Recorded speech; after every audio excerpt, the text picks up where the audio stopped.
அதாவது அரோராவுக்கு வந்து அவங்க வந்து ஏதோ வந்து புன்னகை மன்னன் கமல்ஹாசன் நினப்பு. ஏன்னா இந்த புன்னகை மன்னன் கமல்ஹாசன் ரேகாவும் என்ன பண்ணுவாங்க, படத்தோட ஆரம்பத்தில் வந்து எல்லாருக்கும் தெரியும் அந்த சீனு, 2 பேரும் ஒன்றா சேர்ந்து செத்துடலான்னு சொல்லிட்டு சூசைட் பண்ண போய் 2 பேருமே ஒரே டைமில் தான் குதிப்பாங்க. ரேகா கீழே விழுந்து அடிபட்டு செத்துருவாங்க.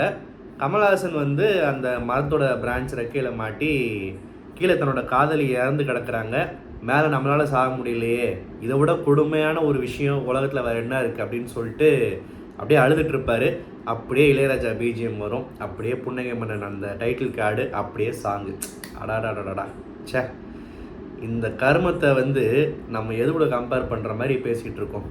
ஏன்பா துஷார் அரோரா பார்த்தா உனக்கு புன்னகை மன்னன் கமல் ரேகா மாதிரி தோணலையா? அதை விட அதில் ஒரு பாதியாவது நீ மதிக்க மாட்டே அப்படின்னு கேட்டிங்கன்னா, பிக் பாஸ் வீட்டில் பல ஜோடிகள் வந்திருக்கு போயிருக்கு. நம்மளும் 1-2 ஜோடியெல்லாம் மதித்து நிறையா பேசியிருக்கோம், ரொம்ப கவித்துவமாக அந்த காதலை மதிச்சலாம். ஆனால் வெளியே போனதுக்கப்புறம் என்னடா ஆள் அட்ரஸே காணுன்ற மாதிரி நம்ம தான் கடைசியில் முட்டாளாக இருக்கும். அதனால் வந்து இதெல்லாம் ஒரு ஜோடினே பேச ஒர்த்து இல்லை. வெளியே போகிறப்போ அவர் வந்து இந்த மாதிரி வந்து ஃப்ரெண்டு தான் சொல்லிட்டு போயிருக்காரு. இப்போவுமே இந்த பொண்ணு ஃப்ரெண்டாக நினச்சி கூட சொல்லியிருக்கலாம். ஏன்ப்பா ஒரு ஃப்ரெண்டு வெளியே போனால் என்னோட கம்ஃபர்ட் ஜோன் பர்சனல்னு சொல்லிட்டு இன்னொரு பொண்ணு ஃபீல் பண்ணக்கூடாதான்னு சொல்லிட்டு. ஆனால் நமக்கு வந்து ஃப்ரெண்ட்ஷிப்புக்குன்னு ஒரு சில விஷயங்கள்லாம் இருக்குது. ஏதோ நமக்கு அது ஃப்ரெண்டுலாம் தோணலைங்க. வாட் எவர், கம்ஃபர்ட் ஜோன்றது நல்ல வார்த்தை. ஒரு வீட்டுக்குள்ளே 2 பேரையும் போட்டாங்களா, ஒரு 15 பேர் இருக்காங்களா, ஒரே ஸ்ட்ரெஸ்ஸாக இருக்கா, செல்ஃபோன் இல்லையா, டைம் இல்லையா, வெளி உலக தொடர்பே இல்லையா, உள்ளுக்குள்ளே ஒருத்தர் பேம்பர் பண்ணிக்கிறதுக்கும் மனசு விட்டு பேசுகிறதுக்கும் ஆறுதலாக அந்த ஸ்ட்ரெஸ்ஸை குறைக்கிறதுக்கும் ஒரு கம்ஃபர்ட் ஜோனை தேடிக்கிடலாம் அப்படின்ற மாதிரி அந்த வார்த்தையை சொன்னீங்கன்னா ஓகே, ஒத்துக்கலாம். இதே இவ்வளோ பெருசாக ரேகா வரைக்கும் போய் செத்துட்டு திரும்ப வந்தேன்னா, ஏற்கனவே இந்த மாதிரி கேம் ஆட மாட்டேங்குது எல்லாருமே கம்ப்ளைண்ட் பண்ணுறாங்க. இதில் அதுக்கு காரணம் வேறு கண்டுபிடிச்சி, என்னமோ துஷார் உள்ளே இருந்தப்போ பயங்கரமாக கேம் ஆடி கழிச்ச மாதிரி, இப்போ துஷார் போயிட்டான், வேறு வழி இல்லாமல் இருக்க, எனக்கு வந்து என்ன பண்ணுறேன்னு தெரிலன்னு சொல்லி என்னமோ நெயில் பாலிஷாக என்னன்னு தெரில, இந்த ரத்தத்தில் இந்த நாட்டாம படத்தில் டீச்சரை போட்டு தள்ளிட்டு பொன்னாம்பலம் செவுத்தில் எழுதி வைக்கிற மாதிரி ஏதோ லெட்டர்லாம் எழுதி வைக்கிது. ஐ ஃபீல் அலோன் அப்படின்னு சொல்லிட்டு, ரொம்ப லோன்லி, இந்த மாதிரி லெட்டர்லாம் எழுதி வச்சுக்கிட்டு புலம்பிக்கிட்டு இருக்கு. அதுக்கப்புறம் இந்த பார்வதியோட இந்த கண்ணு தான், இந்த பிரச்சனை தான் இன்றைக்கி ஒரு பெரிய ஹைலைட்டாக பேசப்பட்டுச்சு சோஷியல் மீடியாலேயும் சரி, பிக் பாஸ்லேயும் சரி. என்னென்னா, இந்த மாதிரி இந்த டாஸ்க்கே வந்து ஒரு குழப்பம் பிடிச்ச டாஸ்க்கு. ரூல்ஸை வந்து சொன்னாங்க, பட் அது ஒரு மாதிரியான ரூல்ஸாக இருக்குது. ஏன்னா தடுக்கணுன்றாங்க, கையில் தொடக்கூடாதுன்றாங்க, கையில் தூக்கக்கூடாதுன்றாங்க, கையில் தூக்கி வச்சுருந்தா அதை புடங்கக்கூடாதுன்றாங்க. ரொம்ப ஒரு குழப்பமான டாஸ்க்கு தான். இதை வந்து ஃபஸ்ட்டு டாஸ்க்லேயே எதிர்பாராத விதமாக அடிபட்டுருச்சு. திரும்ப ரிப்பீட் பண்ணி நான் கலந்துக்கிறேன் விளாட்றேன்னு சொன்ன பார்வதி கண்டிப்பாக பாராட்டணும். அது சபரியுமே லாஸ்ட்டில் எல்லாம் மொத்தம் வீடியோ கைத்தட்டி பாராட்டுச்சு. ஸோ அதுக்கு வந்து உண்மையாக பாராட்ட வேண்டியது தான். 2 ரவுண்டு போச்சு, 3ஆவது ரவுண்டு வரைக்கும் போச்சு. ஜட்ஜஸ் வந்து 2மே வந்து சரியான டம்மி பீஸு. இது தாண்டா முடிவு, கிளம்பு அப்படின்னு சொல்கிற மாதிரி இது ஸ்ட்ரிக்டாக இல்லை. பொண்டாட்டியும் சரி, கனியும் சரி. ஸோ அங்கேருந்து கூட்டத்தில் கத்தி அதில் இன்ஃப்ளூயன்ஸ் ஆகி பயப்படுறாங்க. யாருக்கு என்ன பண்ணுறதுனே தெரில, என்ன சொல்கிறதுனே தெரியல. பார்வதி எப்படிலாம் தூக்கலான்ற மாதிரி ஒரு மாதிரி. இப்போ ஒரு ரூல்ஸ் எக்ஸ்பிளைன் பண்ணுறதுனா கூட யார் அதில் ஃபாலோ பண்ணுவான்னா பார்வதி மாதிரி யாரும் பண்ணிடாதீங்கன்னு சொல்லிட்டு இப்படி தான் எக்ஸ்பிளைன் பண்ணுறாங்க. அதுவும் பார்வதிக்கு ஒரு காண்டு. இப்போ என்னென்னா, பார்வதி வந்து இந்த கண்ணை வச்சுக்கிட்டு விளாடுறது அதெல்லாம் ஓகே தான், ஓகேவா, போராடுது அந்த ஸ்பிரிட் அதெல்லாம் ஓகே. எப்பயுமே ரூல்ஸில் சில விஷயத்த மதிக்காமல் இருக்கிறத வந்து ஆன் ஸ்பாட்டில் ஒத்துக்கவும் மாட்டேங்குது. இன்றைக்கி வந்து டிஸ்குவாலிஃபைன்னு எல்லாருமே சொல்கிறாங்க, ஓகேவா, ட்ரிகர் ஆகி கடைசியில் ஒத்துக்கலை. இன்ஃபேக்ட் வந்து டிஸ்குவாலிஃபைட்டு எதுக்கு அவனை நோண்டுன்னு கேட்குறப்போ, இல்லை நான் டிஸ்குவாலிஃபை ஆகிட்டேன், ஸோ நான் டிஸ்ட்ராக்ட் பண்ணுறேன். டிஸ்குவாலிஃபை என்ன புரியல. டிஸ்குவாலிஃபைனா ஓரமாக போய் பேசாமல் நிற்கணும், அதுக்கு பேர் தான் டிஸ்குவாலிஃபிகேஷனு. டிஸ்குவாலிஃபைட்டு போய் டிஸ்ட்ராக்ட் பண்ணுன்னு சொன்னால் அப்புறம் அவன் வந்து என்ன பண்ணுவான், தள்ளி தானே விடுவான். சபரி முடிஞ்சாலும் டீசெண்டாக, சபரி ஆக்சுவலாக வந்து 2ஆவது ரவுண்டு வரைக்கும் பொறுமையாக இருந்தாப்புல. 2ஆவது 3ஆவது ரவுண்டு, ஆமாம், திரும்ப ஜெயிச்சுட்டு திரும்ப ரிப்பீட் ஆகிறப்போ வந்து காண்டாயிட்டாப்புல. ஸோ பிடிச்சி தள்ள ஆரம்பிச்சிட்டாப்புல. அது வந்து கோவத்தை காமிச்சது. என்ன தான் டீசெண்டாக ஒரு ஷோல்டரை வச்சு இப்படி பண்ணாலுமே ஒரு கோவத்தை காட்டின மாதிரி தான் இருந்துச்சு. அண்டு இப்படி இவ்வளோ பெரிய கண்ணை வச்சுக்கிட்டு, அந்த உறுத்தலை வச்சுக்கிட்டு, அந்த வீக்கத்தை வச்சுக்கிட்டு, இவ்வளோ பேரை மாரடிச்சுக்கிட்டு, அப்பையும் வாய் குறையாமல் பேசிக்கிட்டு, கேம்லேயும் பங்கு பெற்று கேம்லேயும் வந்து பார்ட்டிசிபேட் பண்ணிக்கிட்டு, உண்மையாகவே வந்து பார்வதியை வந்து சிரிப்புன்றது வந்தாலுமே ஒருத்தவங்க அடிபட்டு இப்படி இருக்காங்க, அவங்கள பார்த்து பரிதாபம் வர நிலைமைக்கு அவங்க தள்ளப்படலை, அவங்க அப்படி நடந்துக்கிறல. எந்திரிச்சு வந்து நான் யாருன்னு காட்டுறாங்க. அந்த அந்த ஒரு பார்வதி கேரக்டர் அப்படியே அங்கே நிற்கிதுன்றப்போ சிரிப்பு வந்தாலுமே தப்பு இல்லை. நம்மளோட சிரிப்பே வந்து பார்வதிக்கு ஒரு கிரெடிட்னு தான் நான் பார்க்குறேன். அது ஒரு நக்கல் கிண்டல் சிரிப்பு இல்லை. பார்வதியை பாரு, என்னதான் கண்ணும் போனாலுமே இன்னும் அந்த வாய் குறையில எப்படி ஆடுது பாரு, அந்த மாதிரி ஒரு விஷயமா தான் நான் பார்க்குறேன். ஆனால் சில பேர் கலாய்ச்சிட்டு இருந்தாங்க, அதை வியானா பயங்கரம் போட்டு கொடுத்துருச்சு. இந்த வியானா போட்டு கொடுக்கறது ஓகே, இங்கே நடக்கிறது அங்கே நடக்கிறதெல்லாம். வியானாக்கு 2 டோன் இருக்குது, கவனிச்சிங்களா? நீ இப்போ தான் கவனிக்கிறேன்னு கேட்காதீங்க.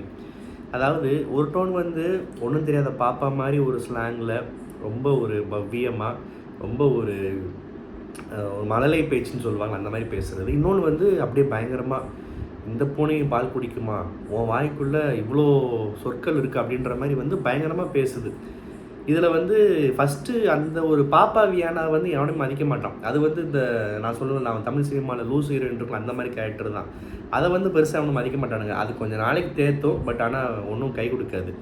இந்த வியானா வந்து பேசுகிறது நல்லதாக இருந்தாலும் சரி, கெட்டதாக இருந்தாலும் சரி, அந்த கருத்தை ஸ்ட்ராங்காக பதிவு பண்ணுற அந்த குரல் நிறையா வெளியே வந்துச்சுன்னா வியானா இன்னும் ஒரு ஸ்ட்ராங்கான கண்டஸ்டன்ட் எவால்வ் ஆகிறதுக்கு நிறைய சான்ஸ் இருக்குது. அண்டு திடீர்னு விக்கல்ஸ் விக்ரமுக்கும் பார்வதிக்கு முட்டிக்கிச்சு. விக்கல்ஸ் விக்ரமும் வச்சு செய்கிறாப்புல. அது அவரோட ஹியூமர் சென்ஸு, பார்வதி சொன்ன கேட்டு தான், இதெல்லாம் இப்போ தான் காட்டுறான் அப்படின்னு. காட்டுறானோ இல்லையோ, பார்த்தா சிரிப்பு தான் வருது. அந்த ஜிப்ரிஷில் பேசி ஏதோ பார்வதியை கலாய்க்கிறது, அந்த ஹியூமர் சென்ஸு, அந்த பாடி லாங்குவேஜு எல்லாமே வந்து ரொம்ப பொறுமை இழந்துட்டார். ஏன்னா அந்த அவனை சும்மா அழுவிட்டு வேடிக்கை பார்த்தாங்க, கடைசியில் பொறுமை இழந்துட்டாப்புலன்னு தான் சொல்லணும். பார்வதியை வச்சு செய்கிறாப்புல. பார்வதியால் இந்த மாதிரி ஒரு ஆளை வந்து பார்வதி ஹேண்டில் பண்ணுறது புதுசாக இருக்கு. ஏன்னா பார்வதியை பொறுத்த வரைக்கும் நம்ம 10 வார்த்தை பேசுனா அங்கே 15 பேசுவாங்க. அந்த 15 பேசுகிறப்ப நம்ம 150 பேசிடணும், நம்ம தான் வின்னு. இதுதான் பார்வதியோட லைஃப் பாலிசி. ஆனால் அங்கே ஒருத்தன் பேசவே மாட்டேங்கிறான். அவன் கத்துறான், பாடுறான், ஏதோ வளர்றான், என்னன்னே புரிய மாட்டேங்குது, ஆனால் ஏதோ பண்ணுறான் அப்படின்ற மாதிரி. இந்த மாதிரி ஆளை எப்படி மேய்க்கிறதுன்னு பார்வதிக்கு டவுட்டுன்னு நினைக்கிறேன். புதுசாக ஒரு கேங் ஃபார்மே இருக்குது. அதாவது கம்மு, பாரு, பிபினா புருஷன் முன்னாடி, நம்ம செல்லக்குட்டி, சரி விடுங்க, செல்லக்குட்டிலாம் வேணாம், திவ்யா, ஜெனியை விட்டு ஜெனியை நான் மறக்க ட்ரை பண்ணுறேன், சரியா?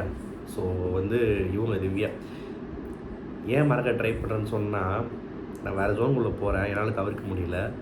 திவாகரை சுற்றி எல்லோரும் ஆடினாங்கல்ல, அப்போ 4-5 பொண்ணுங்க ஆடிச்சு. ஆனால் என் கண்ணு வந்து ஜெனியை தான் பார்த்துச்சு. அதுவும் இன்றைக்கி அந்த ப்ரௌன் கலர் டாப்பில் இப்படியே பேசிக்கிட்டு இருந்தானா வீட்டில் செருப்பாலே அடி வாங்குவேன். நாளைக்கு ரிவ்யூ போட முடியாது, அப்புறம் எனக்கு கண்ணு வீங்கியிருக்கும். அதனால் நான் இங்கே கட் பண்ணுறேன், ஜெனியை விட்டுறேன், திவ்யாவுக்கு வரேன். எஸ், திவ்யா. இந்த கேங் வந்து புதுசாக இருக்குது. இது ஒரு மாதிரி விஷம் கலந்த, புரட்சி கலந்த, ஏதோ ஒரு மக்கள் நல கூட்டணி மாதிரி ஏதோ பெருசாக ஏதோ ட்ரை பண்ண போகிறாங்கன்ற மாதிரி ஒரு விசித்திரமான கேங்காக இருக்குது. எல்லாமே ஒரு மாதிரியான ஆளு. கம்முருதீனு, பார்வதி, புருஷன், பொண்டாட்டி, இதுக்கு நடுவில் திவ்யா. இது எப்படி சேர்ந்துச்சுன்னு தெரில, ஆனால் எப்படியே சேர்ந்துருச்சு. அன்பு கேங்க பிரிக்கணும், அதை உடைக்கணும் அப்படின்னு சொல்லிட்டு நாமினேஷன் பிளான்லாம் போடுறாங்க. சரி, ஏடா பெருசாக பிளான் போடுறாங்க, யாரோ பெரிய தலையாக ஊரில் போகுது, யாரோ நாமினேஷனே வராதவங்களே பிடிச்சி தாக்க போகிறாங்க, அடிக்க போகிறாங்க அப்படின்னு பார்த்தா கடைசியில் எல்லோரும் சேர்ந்து சுபிக்ஷா டார்கெட் பண்ணுறாங்க. அடப்போனாடே இதுக்காடா அப்படின்னு சொல்லிட்டு அந்த பொண்ணே இருக்கிற இடம் தெரியாமல் இருந்துக்கிட்டு இருக்கு. எப்போயாவது பேசுது, பட் அந்த பொண்ணு மேலே எந்த ஒரு இது வரைக்கும் க்ரைம் ரேட்டும் இல்லை, பெருசாக எந்த தப்பு பண்ணதில்லை, அது பாட்டுக்கு இருக்குது. சில பேர் இப்படியே போனால் ஜெயிச்சிடும் கூட சொல்கிறாங்க. பட் ஆனால் ஜெயிக்கிற அளவுக்கு அந்த பொண்ணு இன்னும் நிறையா வெளியே வரணும் தான் என்னோடய பாயிண்ட் ஆஃப் வியூ நான் சொல்லுவேன். அதுக்கு காரணம் பார்த்திங்கன்னா, அந்த கெஸ்ட்டு முன்னாடி பண்ணது வந்து ரொம்ப தப்பு தான். நான் இருந்தால் நடக்கிறதே வேறன்றது, அதுக்கு 1000 அர்த்தம் இருக்குது. அந்த பொண்ணு என்ன, சுபிக்ஷா என்ன, நான் இருந்து நடக்கிறதே வேறன்னா உருமாண்டி கொத்தாள தேவர் மாதிரி அறுவாலை எடுத்து வீசுகிற போது அது ஒரு வன்முறைன்னு சொல்ல முடியாது. நான் சும்மா இருந்திருக்க மாட்டேன்றது அதில் அர்த்தம், சரியா? த்ரெட்டனிங்ன்ற வேர்டை யூஸ் பண்ணுறதுக்கு தகுதியே இல்லாத புருஷன் அந்த வேர்டை சொல்லி டைரக்ட் நாமினேஷன் பண்ணுறாரு. இதுதான் இங்கே பெரிய காமெடி ஹைலைட்டு. ஏன்னா இவர் வந்து தான் ஒரு உத்தம புருஷன் அப்படின்னு காமிச்சிக்கிறதுக்கு அமித்து மற்ற ஹவுஸ்மேட்ஸ் எல்லாம் எப்படி த்ரெட்டன் பண்ணாருன்றது ஊருக்கே தெரியும்.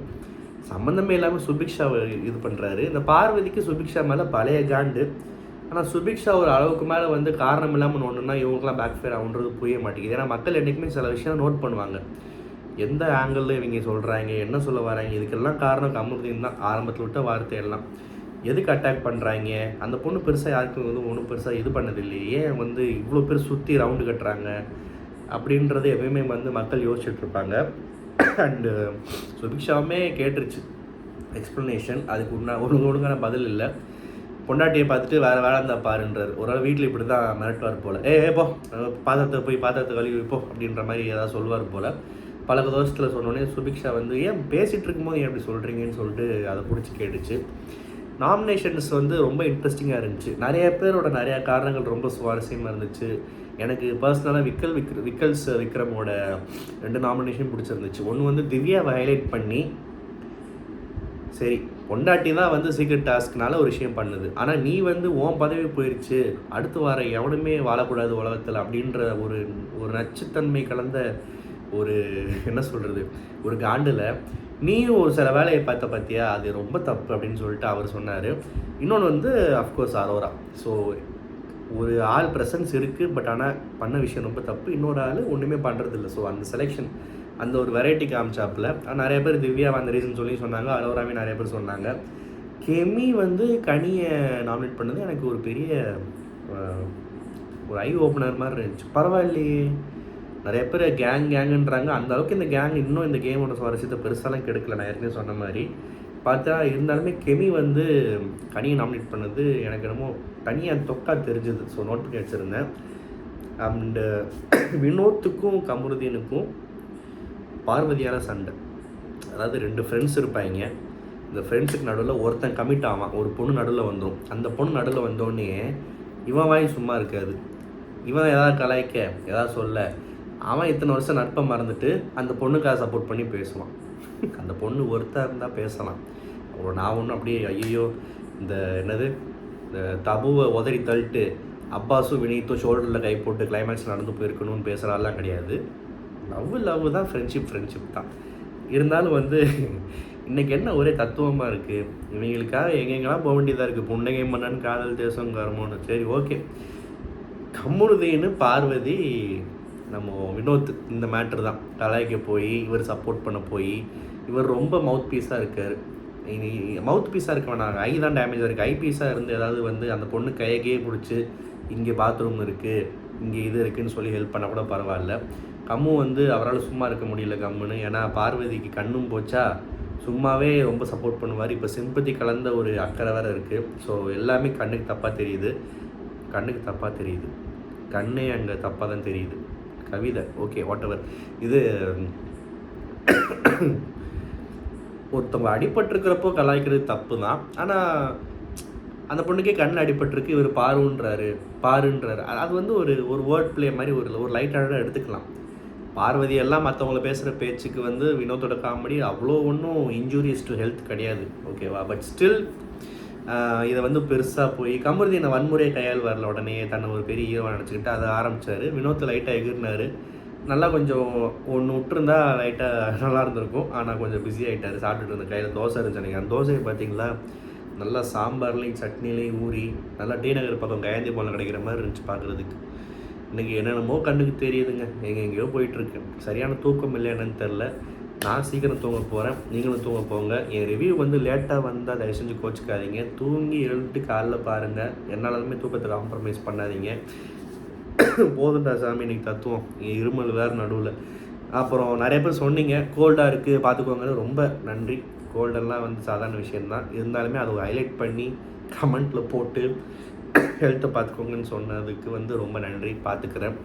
இந்த ரிவ்யூ உங்களுக்கு பிடிச்சிருந்தா மறக்காம சேனல் சப்ஸ்கிரைப் பண்ணுங்கள். நன்றி, வணக்கம்.